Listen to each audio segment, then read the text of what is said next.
Hello everyone, I'm going to show you how to set up your Arris router. And before starting, if this video helps, please support me. I donate half of all donations to shelters. You can find more details in the description below. So, first thing you need to do is turn on the router. Take the power adapter. Plug one end into an outlet and the other into the router.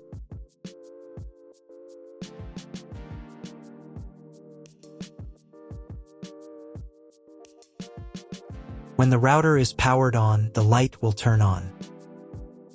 It may take a few minutes for it to completely turn on.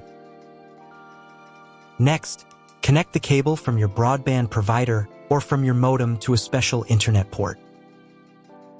This port usually has a different color and labeled as WAN. Each cable should be inserted until it clicks. Now you need to reset the router to the factory settings. Press and hold the reset button on the router for 10 seconds, until the indicator lights on the router begin to flash. Sometimes this button is located inside the router casing to avoid accidental pressing. In this case, use a thin object to press on it.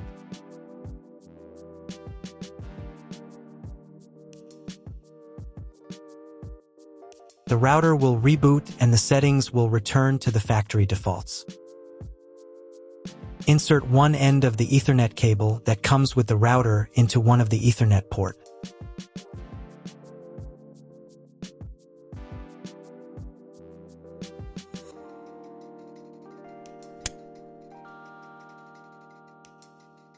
And the other into your computer's Ethernet port. Please wait a few minutes for connection. The router is now connected to your computer. Now you need to set it up. But first, I will show you another method for connecting the router if you do not have an Ethernet cable or your computer does not have an Ethernet port. Connect the router to the power adapter and cable from your internet provider. This will enable Wi-Fi. If the router is new and has never been configured, the Wi-Fi network will have the name of your router. Your router has its own Wi-Fi network name and password printed on a sticker. Connect to it. Great, you've connected to the router. Now let's start setting it up.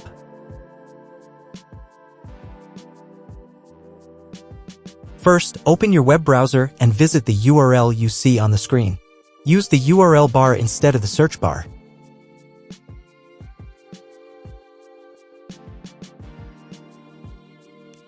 At the beginning, you will see a form with a login and password.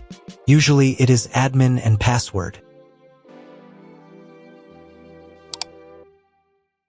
If these credentials are wrong, then find label on your router. The credentials are often printed on the bottom of the device.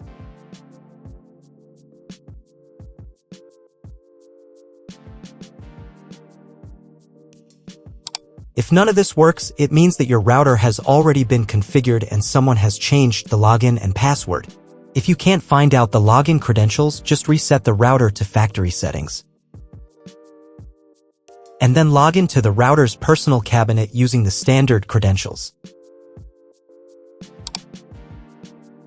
If your router settings do not look like mine, it means that your router has a different firmware. I made a video for every firmware type. You can find all the links in the description down below. I want to warn you right away that there are many firmware versions and they may differ slightly. But don't worry, you will succeed, just watch the video and follow the instructions. So, as I mentioned earlier, the first step is to enter your username and password to access the router's admin panel.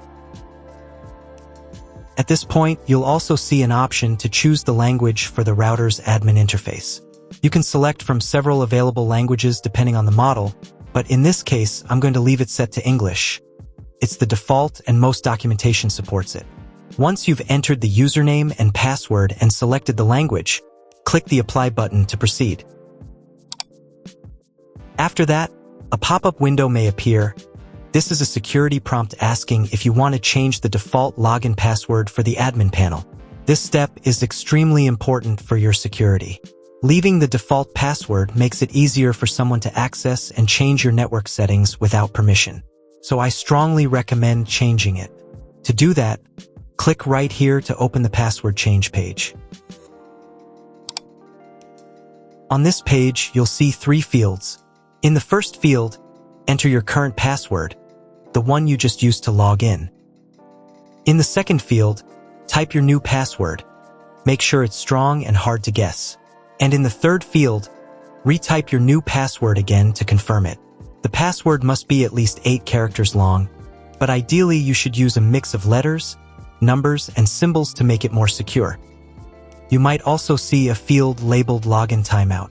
This setting determines how long your session in the router's admin panel will remain active when you're not using it. For example, if you set the timeout to 900 seconds, that's 15 minutes, and you don't interact with the interface during that time, the system will automatically log you out.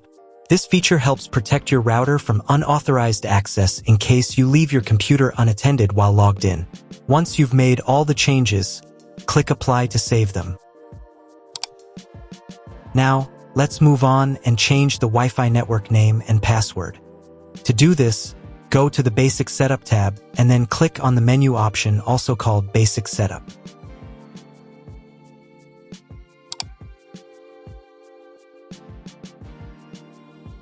In this section, you'll see a field labeled Wireless Network Name.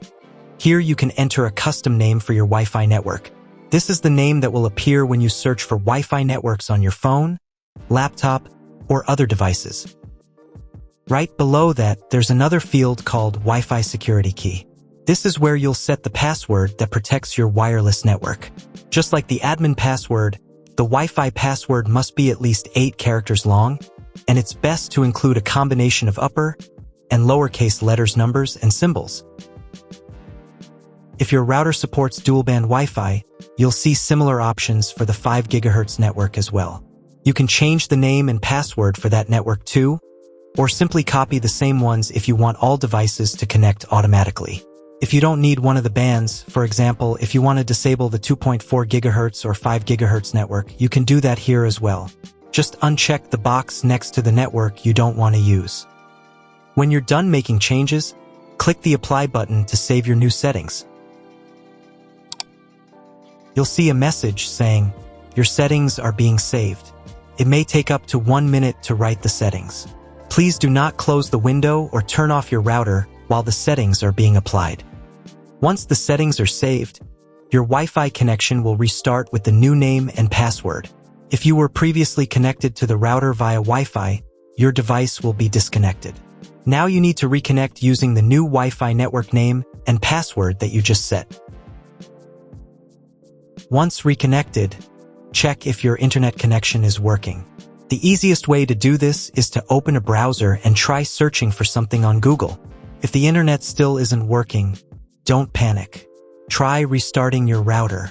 To do this, unplug the power cable from the router, wait for about 10 seconds, and then plug it back in. Now wait a couple of minutes until the router fully powers on. Once the lights stabilize, try Googling something again to check if the connection is active. If the internet still doesn't work at this point, you'll need to call your internet provider. They will give you the exact information about your internet connection type and any additional settings you may need to configure. That's all. If you found my video helpful, please support my work. Half of all donations I send to animal shelters. All details are in the description down below.